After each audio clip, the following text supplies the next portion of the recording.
Hey, how you doing? This is Adam Post, publisher of more than 1,000 comic books and marketing expert covering woke Hollywood panics. Non-woke Inside Out 2 is a huge hit. Let's get into the story. Before we do, please be sure you are subscribed to the channel. Click the bell for notifications. Give me a thumbs up. I really appreciate you guys. Inside Out 2 from Pixar was actually successful. Disney will make money on this movie. That's good for Disney, but it's also good for the general public, because the message that it sends is stop it with the woke propaganda in your movies. People don't want to see that. They're not going to go pay for that. The reason this movie is doing as well as it is it wasn't promoted as something that will convert you and your children to their progressive ideas. It's just a story. Coming from Breitbart, Disney's non-woke Inside Out 2 opens huge at the box office. And coming from Deadline, Sweet Emotion, Pixar's Inside Out 2 eyes potential second best animated pick opening of all time at 140 to 150 million, according to their Saturday box office update. And Deadline gives a good breakdown of the numbers and some historic comparisons. Similarly, in the Wall Street Journal, Disney succumbs to Ron DeSantis in fight over Florida tax district. Republican governor says truce vindicates the state. And the entertainment company Disney views the agreement as serving interests of all parties. Well, of course it serves the interests of all parties, because good business is what you're supposed to do as a company with the state, not fight with them about their policies and try to force the state to follow your progressive agenda. And also from the Wall Street Journal, Disney development deal ends standoff with DeSantis. Agreement clears the way for up to $17 billion in investment in Orlando area theme park. Because Disney can make money with their theme parks. They can't make money by trying to push the state into a progressive agenda after laws were passed that Disney doesn't agree with. Protecting parents' rights is not something Disney can change. They're not that powerful, and they've accepted that. And similarly, when these movies succeed, and they're so different from the success of other Disney failures, for example, from the same studio, Pixar, Lightyear did $226 million worldwide. The production budget for a movie like Lightyear is a minimum of $200 million, plus promotion. A movie like this needs to do $600 million, $800 million to fall within expectations. But they had to push an agenda here. There was a lesbian kiss that had to be part of the story. Well, that upsets parents. Parents don't need agenda in their movies for children. They just want movies that their kids can watch that won't have themes in them that make millions of parents uncomfortable. Similarly, Strange World with their gay romance did $73 million worldwide. Why did Disney have to do this? This wasn't a Pixar movie, it was a Disney movie. But just the same, it lost a couple of $100 million. Did they really need to do this? No, they didn't. Disney has just been a poorly managed company for a couple of years now. That has changed, though, with Bob Iger stepping in. There's still going to be some terrible projects, and we should expect Disney is not the kind of company you'd want to trust. But at the same time, they do realize the economics of producing content just for propaganda purposes, and they've decided not to do that as much anymore. From Breitbart, Disney's non-woke Inside Out 2 opens huge at the box office.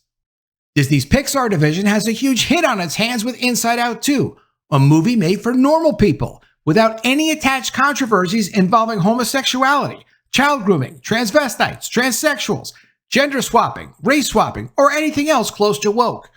Unlike Elementals, that did $496 million worldwide, only $154 million domestic, and could have done a lot better if they weren't pushing a non-binary primary character. It's not that non-binary people are bad or not good or whatever, it's just stop it already with trying to push an agenda in the content. And yes, Bob Iger has caught on to that. Will the next Disney CEO do that? What will the next Disney CEO do? Nobody knows, but they will probably slow it down and insert their agenda a little bit more carefully, like they did in Incredibles 2. In Incredibles 2, the hero's wife was responsible for most of the action. The movie did $1.2 billion worldwide. It was more successful than Incredibles 1. They were able to push their agenda, just not as aggressively. They had to slow their roll a little bit. Still, as a company, you know where their heart is. And their heart is they want to use their power to control the message sent to your children And they don't care what families think of that message, only to the extent that it gets management thrown out of the company or it gets management in trouble with their investors. There's no creative genius like Walt Disney behind Disney anymore who's just trying to tell a great story. As of Friday night, the sequel to the 2015 hit already grossed $60 million and is looking at an opening weekend haul of $140 to $145 million. That $60 million Friday haul is the second best opening day for an animated movie ever, behind only the $71.2 million earned by Incredibles 2. So obviously the strikes did not kill the box office. The pandemic did not kill the box office. Releasing movies on Disney Plus did not kill the box office. The woke entertainment media were lying the whole time.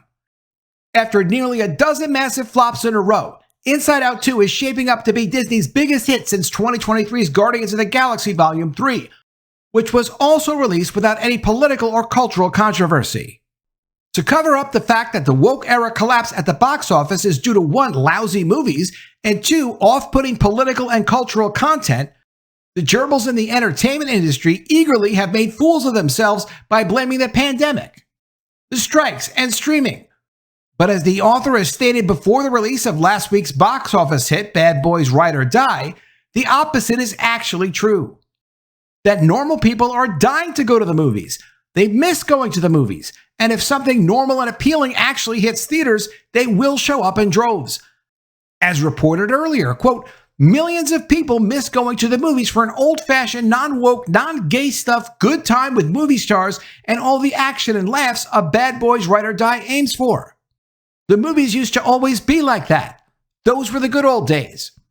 The question is, will Disney actually grasp how lucky they are that their brand is not yet destroyed to the point where people refuse to show up for anything they produce?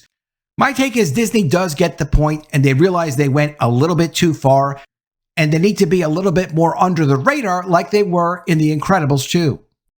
They turned the superhero male lead character into a stay-at-home dad while his wife went out and saved the world. I mean, if they were just a little bit more crafty and careful about how they rolled out their agenda, they could have gotten away with making more social suggestions in their movies and still probably done hundreds of millions and even billions of dollars in box office. So as crazy as the Disney people seem to be, they seem to be getting the point. From Deadline, Sweet Emotion, Pixar's Inside Out 2 eyes potential second best animated pick opening of all time at $140 to $150 million.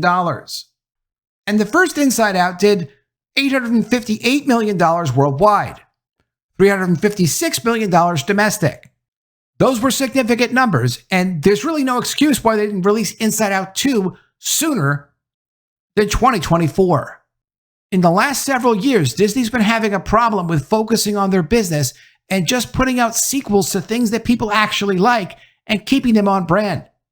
As of Saturday morning, quote, it's pacing like Barbie, being one rival studio marketing source about Disney Pixar's amazing opening weekend with Inside Out 2, which at $140 to $150 million could wind up being the second highest opening for an animated movie of all time, behind Pixar's own Incredibles 2 at $182 million and ahead of Super Mario Bros. At $146 million. Here's how Inside Out 2 is similar to Barbie.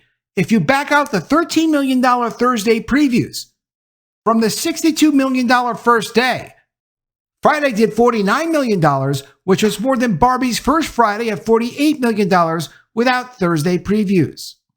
Those are big numbers. Those are Barbie scale numbers. Inside Out 2 will give Pixar the top 3 animated opening days of all time behind Incredibles 2 and ahead of Finding Dory, which did $54 million. Rivals see this sequel well above $150 million. However, the author says pre-sales are lower than yesterday, but that doesn't mean there isn't walk-up business, which is the sheer driver of business.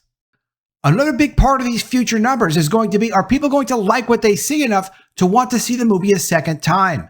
It sounds like yes, they will see the movie a second time, and that means big numbers. Updated, Latino and Hispanic audiences represent 40% of moviegoers, followed by 31% Caucasian, 13% Black, 10% Asian, and 6% Native American or other. Another indicator of walk-up business is that ComScore Screen Engine's post-track shows 62% of the audience purchasing their tickets on the same day they watched it.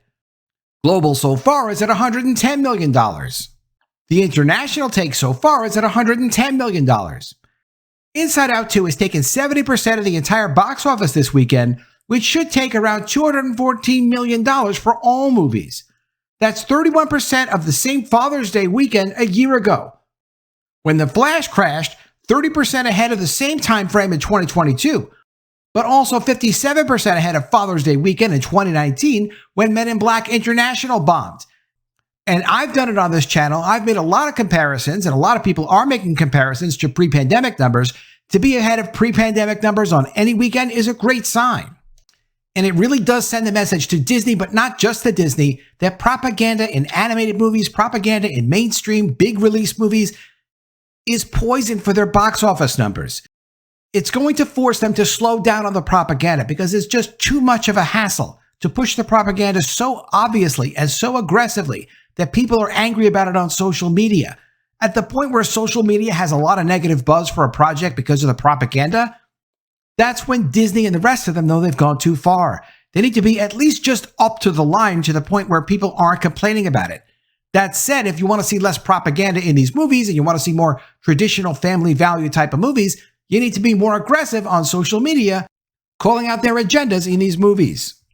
Post-track exits, and those are surveys that talk about did you like the movie or not, are still huge at 89% positive, 71% definitely recommend, with 63% of women attending and 21% of the audience under 12, 32% between 13 to 17, and 51% between 18 to 34.